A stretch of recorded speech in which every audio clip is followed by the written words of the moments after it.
Hello नमस्कार दोस्तों। चलिए आज का टॉपिक हम लोग बात करते हैं 5G स्टैंडअलोन रजिस्ट्रेशन प्रोसीजर के बारे में। तो हम लोग जानते हैं कि 5G का डिप्लॉयमेंट ऑप्शन जो है एसए या एनएसए में हम लोग कर सकते हैं। तो ये टॉपिक्स है जो रजिस्ट्रेशन प्रोसीजर जो 5G standalone S A registration procedure है, जो हम इसके बारे में बात करते हैं। अगर 4G का अगर बात करें, 4G स्टैंडअलोन प्रोसीजर के बारे में बात करें तो इसमें मोस्टली वही सेम प्रोसीजर हम लोग फॉलो करते हैं 5G में भी। एक कंडीशन मेरे पिछले वीडियोस में आप देखेंगे, देखेंगे तो वहाँ पे मैंने ऑलरेडी पूरा क्लियर इन्फॉर्मेशन में रैश प्रोसीजर आप देखेंगे तो वहाँ पे मैंने बताया है कि कौन कौन से स्टेप्स फॉलो करते हैं रैश प्रोसीजर में, वहाँ तक मैंने ऑलरेडी डिस्कशन किया है।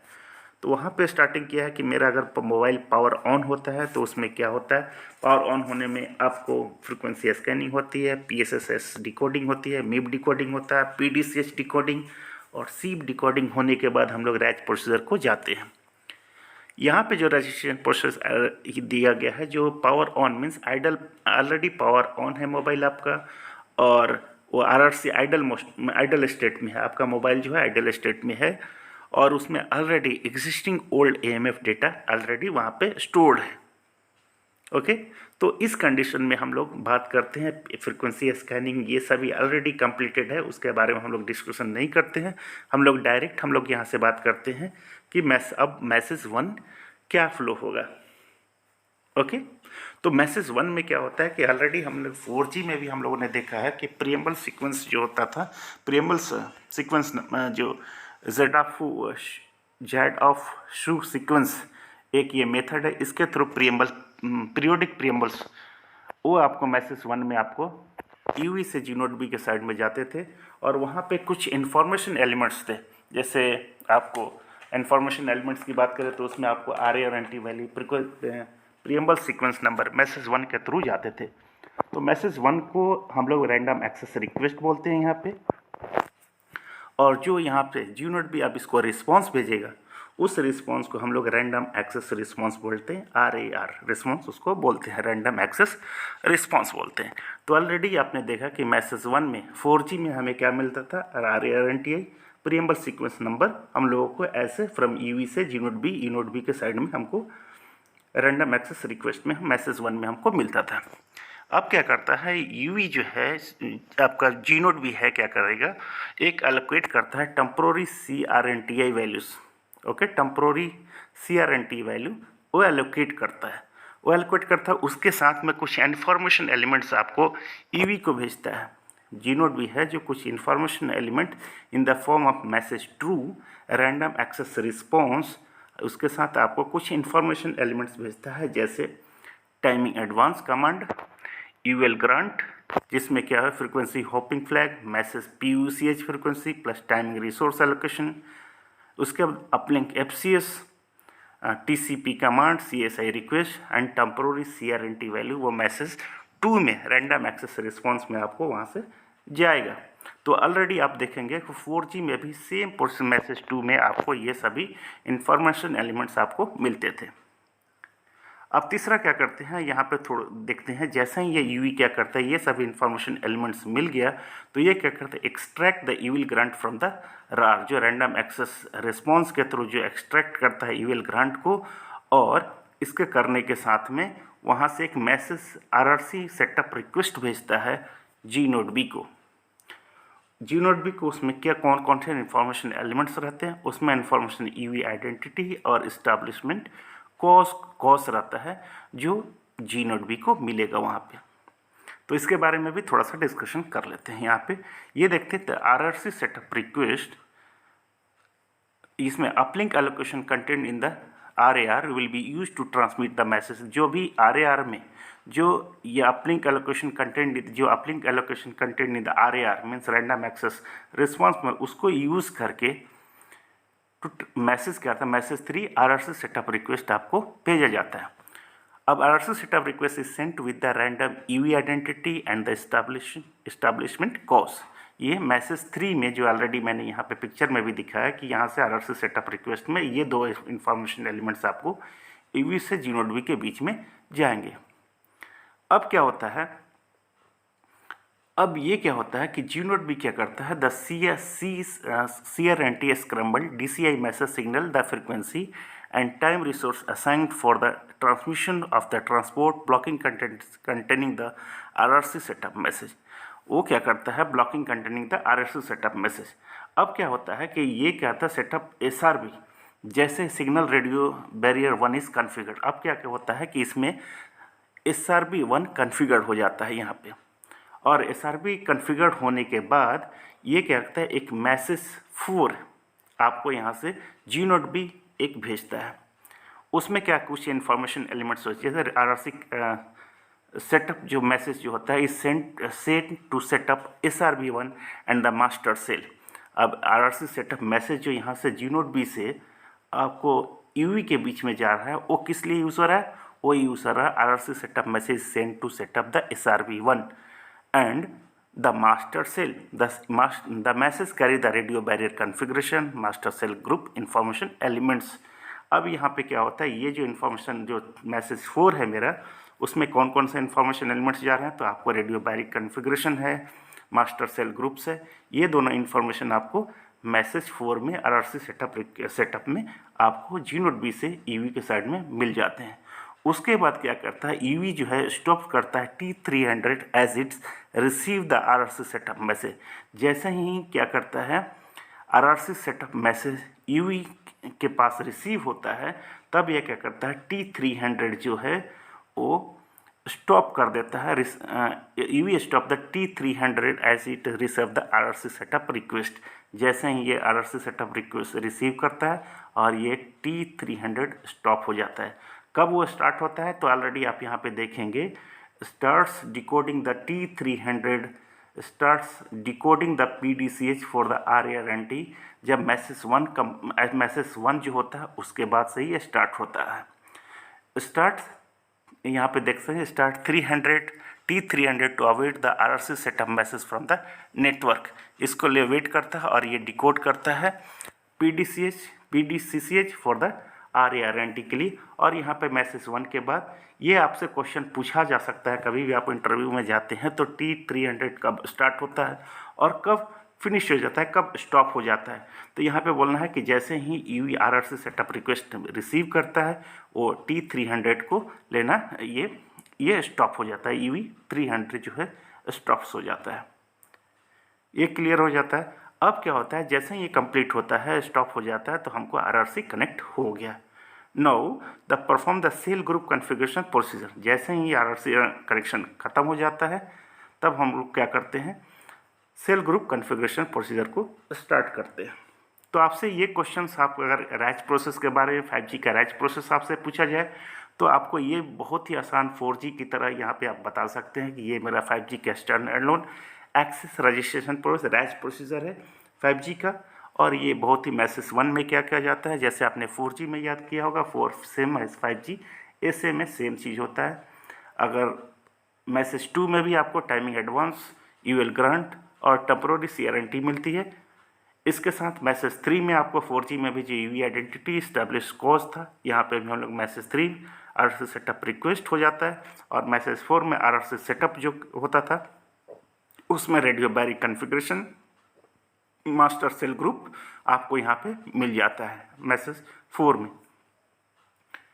और ये क्वेश्चन एक इम्पॉर्टेंट, वही क्वेश्चन मैंने बताया कि T300 कब स्टार्ट होता है और किस लिए यूज़ होता है और उसके लिए कब ख़त्म हो जाता है T300, तो इसके बारे में ऑलरेडी हम लोगों ने बता दिया। तो ये क्वेश्चन आपसे पूछे जाते हैं। अब देखना, हम लोगों ने देखा कि मैसेज 4 में आपको जी नोट बी क्या करते, एक RRC सेटअप रिक्वेस्ट किया है और यहाँ पे T300 RRC कनेक्टेड हो गया। अब क्या करेगा ईवी, क्या करेगा, perform the radio barrier. EV क्या करेगा, perform the radio barriers configuration procedure आप शुरू करेगा। ओके, यहाँ पे ऑलरेडी यहाँ पे लिखा हुआ है कि the gNodeB assign uplink resource to the UE so that it can send the RRC setup complete message. अब क्या कर, जी नोट बी असाइन कर दिया एक अपलिंक रिसोर्स और ईवी को असाइन कर दिया, और ये क्या कर रहे एक RRC सेटअप कंप्लीट मैसेज आपको सेंड करेगा वो जी नोट बी को।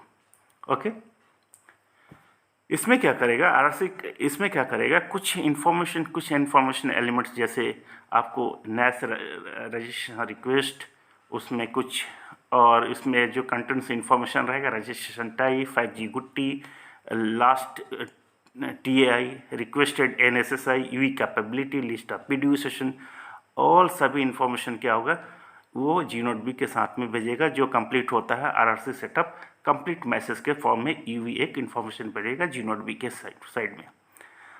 ये होता है the UV send the RRC setup complete message with the registration request in the dedicated NSA message field. जैसे ही यहाँ पे ये रिक्वेस्ट मैसेज कंप्लीट होता है, मीन्स आरआरसी सेटअप कंप्लीट हो जाता है, then GNODB selects the AMF for the session.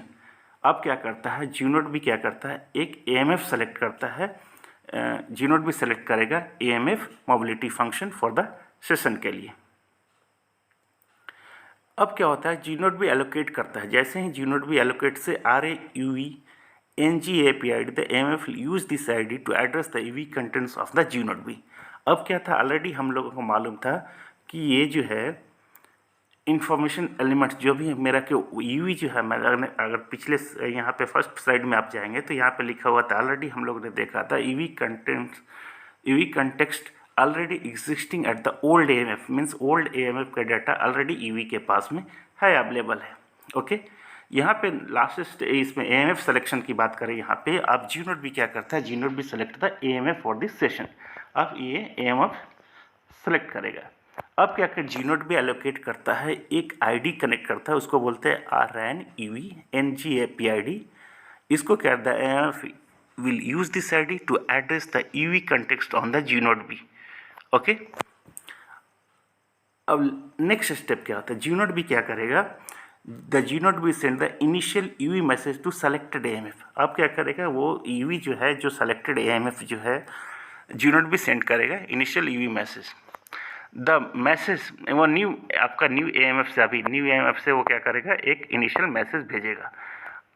उसमें क्या, the message carry the registration request message that was received from the EV in the RRC setup complete message, the RAN-UV NGAPID and RRC established cause are also included in the message.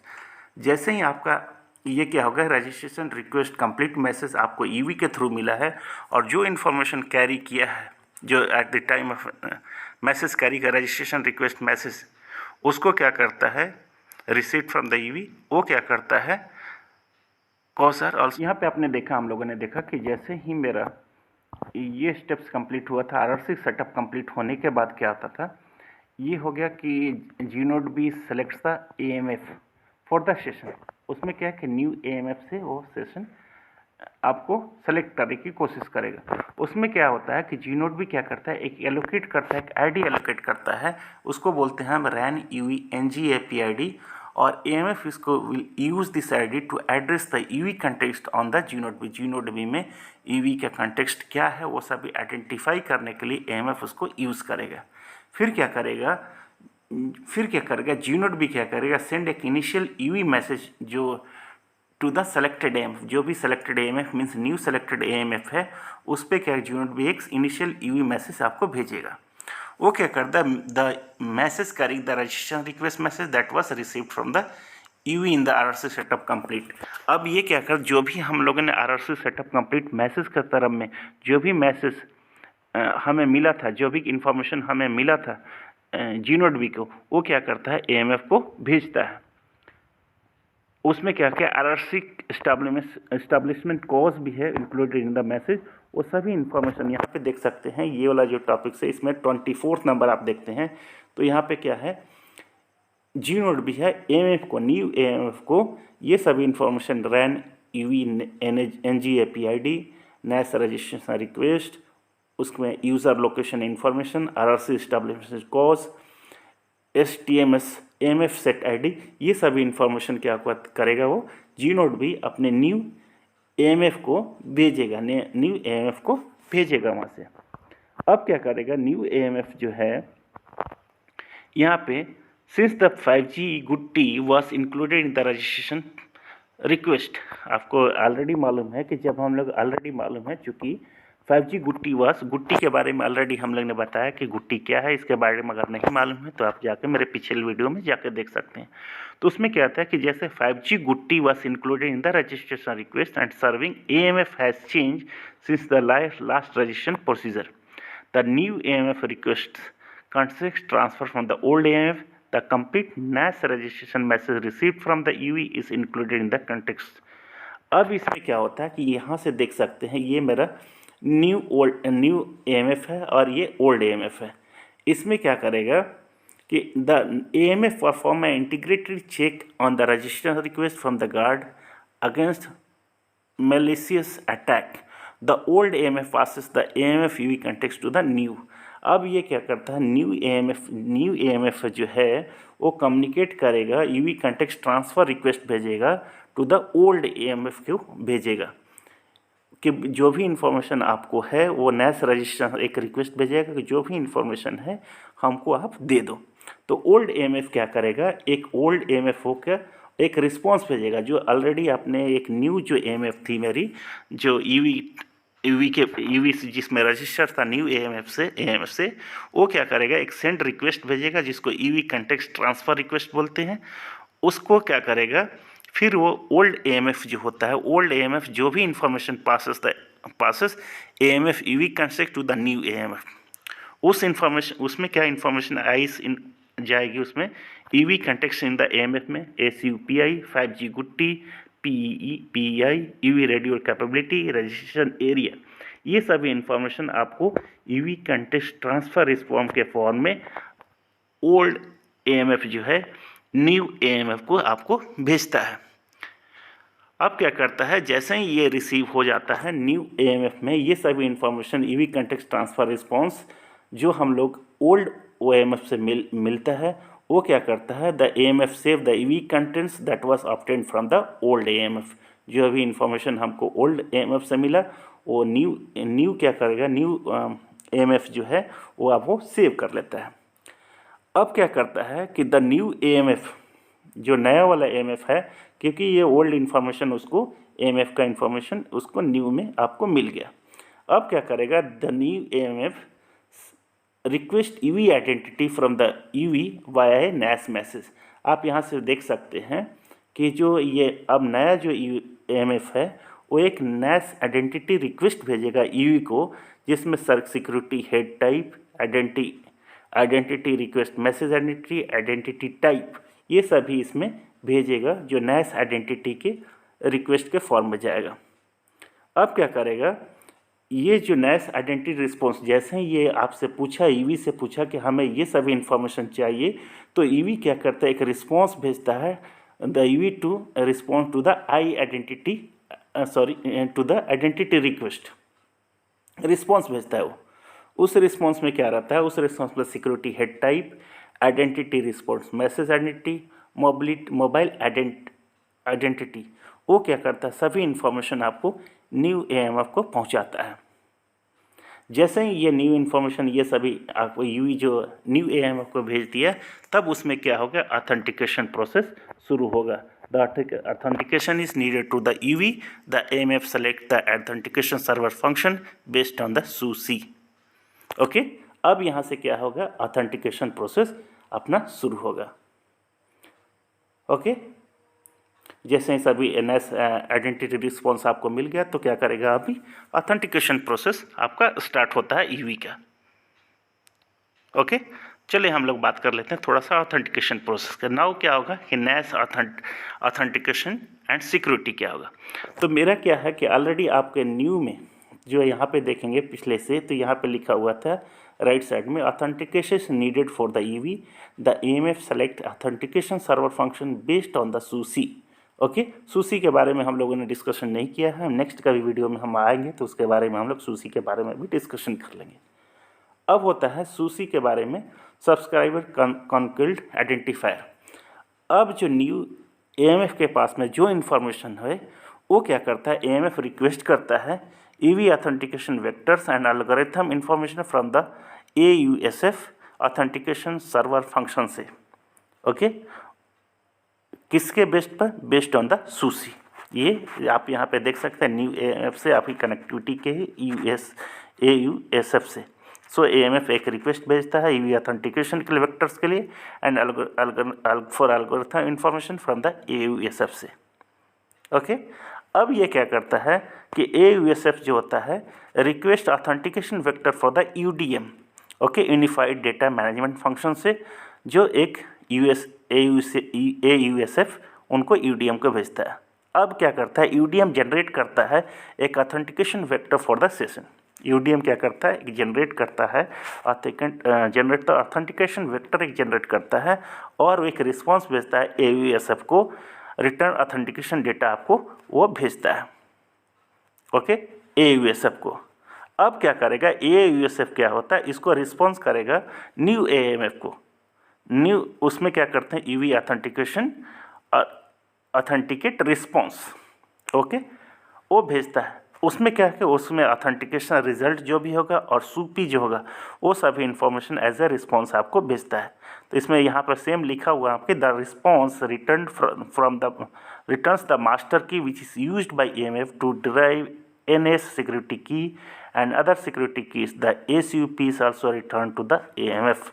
ये सभी information as a response authentication के लिए new AMF को मिल गया है। अब क्या करता है कि न्यू AMF क्या करता है, initiate the authentication procedure with the EV, send the key selector RAND authentication to the EV। अब यहाँ से देखते हैं कि ये सभी क्या करता है, यहाँ से न्यू AMF क्या करता है, एक NAS ऑथेंटिकेशन रिक्वेस्ट EV को भेजता है जिसमें NGKSI RANDI ऑथेंटिकेशन ABBA ये सभी मैसेज विद द मैसेज, ये की कोड है जो प्रोसीजर जो है यहाँ पे इस key selectors send the key selector random RANDI authentication to the EV, ये आपको as a NAS authentication request में भेजता है। अब क्या करता है कि ये सभी इंफॉर्मेशन मिलने के बाद में EV आपको एक NAS ऑथेंटिकेशन रिस्पॉन्स भेजता है with the parameter with response parameter, okay, the EV respond to the authentication challenge. फिर ये क्या करता है, फिर क्या करेगा, जो आपका न्यू AMF है उसमें क्या करता है, ये सेलेक्ट करता है AMF signal the selected NAS security algorithm to the EV। The AMS also request the IMEI SB for the EV। अब यहाँ से ये एक रिस्पॉन्स भेजता है जिसमें कमांड भेजता है, जो NAS सिक्योरिटी कमांड होता है जो AMF और EV के बीच में होता है, उसके साथ में selected NAS security algorithm, replayed EV security capability, IMEI SB request, NGKSI and additional 5G security information, जो इसके थ्रू इंफॉर्मेशन एलिमेंट्स एक्सचेंज हो गए बिटवीन न्यू AMF और 5G के बीच में। अब क्या होगा कि ये सभी इंफॉर्मेशन एक्सचेंज होने के बाद EV क्या करेगा, एक NAS सिक्योरिटी कंप्लीट मैसेज आपको भेजेगा, NSA message container IMEI SB। The EV signal that signals the completion of NAS security procedure. The message contains the IMEI SB। ये सभी इंफॉर्मेशन वो रिस्पॉन्स के ऐसे NAS सिक्योरिटी मोड कंप्लीट, और इसको बोल सकते हैं रिस्पॉन्स में EV जो होता है न्यू AMF को भेजता है, ओके। अब जैसे ही हम इसके बात करें, जैसे ही आपको न्यू AMF के जो अभी इंफॉर्मेशन ऑथेंटिकेशन प्रोसेस हो रहा था, तो वो चेक करने के बाद वो कंफर्म करता है कि the EV is not black listed. तो उसको क्या करता है, अगर मोबाइल ब्लैक लिस्टेड नहीं है, इसके पहले क्या होता है, एक प्रोसीजर होता है जैसे ओल्ड और न्यू AMF के बीच में जो कम्युनिकेशन रजिस्ट्रेशन कंप्लीट ND5 बोलते हैं, जिसमें since the AMF has change the new AMF notified the old AMF that registration of the EV is in the new AMF is completed. वो उनको confirm कर देता है कि हाँ, हम लोगों ने जो रजिस्ट्रेशन किया था न्यू AMF से वो मेरा रजिस्ट्रेशन कंप्लीट हो गया है, ओल्ड AMF को इन्फॉर्म कर देता है और कंफर्म करता है कि that EV is not black listed, और EV ब्लैक लिस्टेड नहीं है।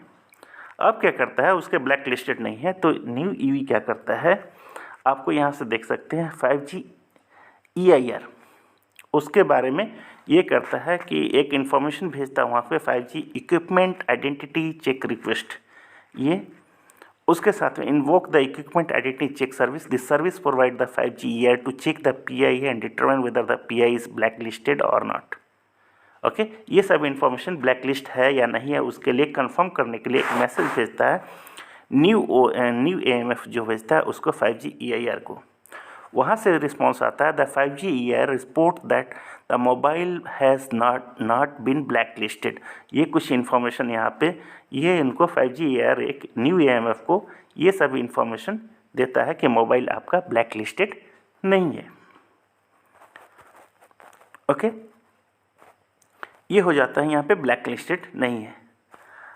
अब ब्लैक लिस्टेड नहीं है तो क्या होगा, देन क्या होगा, और उसके बाद क्या होगा कि ये न्यू AMF क्या होगा, एक registration with the UDM obtain the subscription of data. अब क्या करेगा, ये रजिस्ट्रेशन प्रोसीजर होगा उसमें जो UDM to obtain the subscription of data. अब देख सकते हैं यहाँ पे जो न्यू AMF जो है एक रिक्वेस्ट एक EV context management registration request भेजेगा उसको, किसको, UDM को। Since the AMF has changed the new AMF registration with the UDM। New registration किससे होने लगा, अब UDM से होने लगा। उसके साथ जो इन्फॉर्मेशन एलिमेंट्स आप देखेंगे उसमें आपको AMF instant ID, support features, PEI, D registration call back, URI, ETC all information आपको यहाँ से UDM के पास में न्यू AMF भेजता है। फिर क्या करता है कि UDM जो होता है कि एक respond code of 204 no content signal registration success का एक मैसेज भेजता है जिसको हम लोग EV context management registration response बोलते हैं, जो UDM जो होगा न्यू AMF को भेजता है। अब न्यू AMF क्या करता है, फिर एक रिक्वेस्ट भेजता है डेटा मैनेजमेंट के लिए, subscriber data management get request. वो क्या करता है, the AMF retrieve the access and mobility subscription data, किससे, UDM से। फिर UDM क्या कहता है, रिस्पॉन्ड करता है विद द रिक्वेस्टेड, जो भी रिक्वेस्ट किया गया न्यू AMF जो है रिक्वेस्ट किया है उसका एक रिस्पॉन्स भेजता है। उसके साथ जो इन्फॉर्मेशन एलिमेंट्स होते हैं, access and mobility subscription data जिसमें supported features, GPSI array, network slice selection information मिलता है जो UDM न्यू AMF को भेजता है। फिर क्या करता है, the AMF रिट्राइव्स the SMF selection subscription data. आप SMF सिलेक्शन सब्सक्रिप्शन डेटा को वो रिक्वेस्ट भेजता है। उसके बाद में UDM फिर एक रिस्पॉन्ड करता है रिक्वेस्टेड डेटा को, उसके साथ SMF सिलेक्शन सब्सक्रिप्शन डेटा जिसमें supported feature, list of NSSI and associate information जो भी है उसको भेजता है। फिर क्या करता है, फिर एक GET रिक्वेस्ट भेजता है, सब्सक्रिप्शन डेटा GET रिक्वेस्ट वो भेजता है। The AMF retrieve the EV context in the SMF data. फिर यहाँ से एक रिस्पॉन्स जाता है, UDM response with the requested data. उसमें रिक्वेस्टेड डेटा में EV context in the SMF data में आपको PDUSation इन्फॉर्मेशन, PQDN और EPC इंटर वर्किंग आपको मिलेगा। यहाँ से रिस्पॉन्स जाएगा, रिस्पॉन्ड करता है।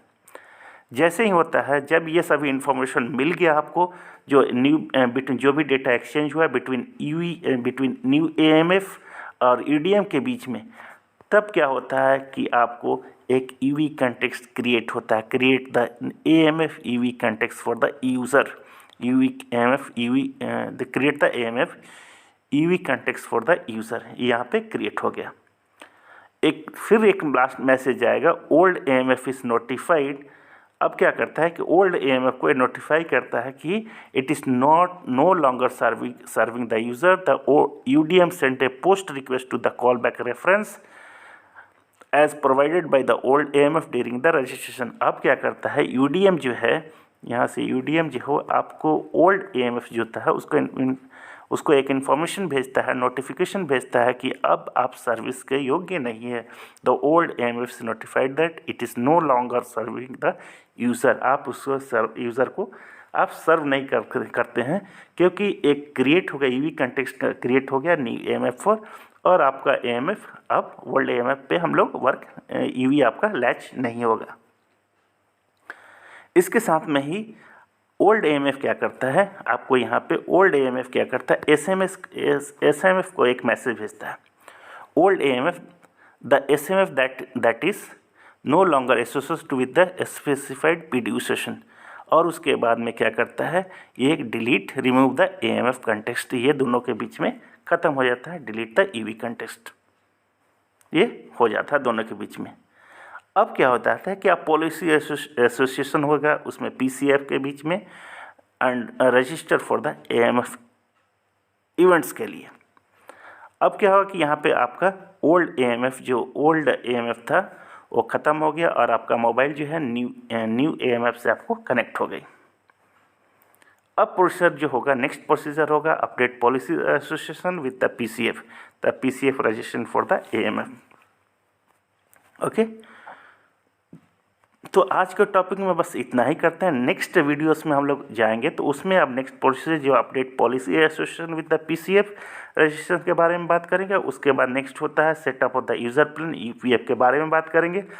और उसके बाद हम लोग बात करेंगे नेक्स्ट है जो सिक्योरिटी मोड कमांड के बारे में हम लोग थोड़ा कुछ बात करेंगे। और उसके बाद NRC RRC कॉन्फ़िगरेशन के बारे में।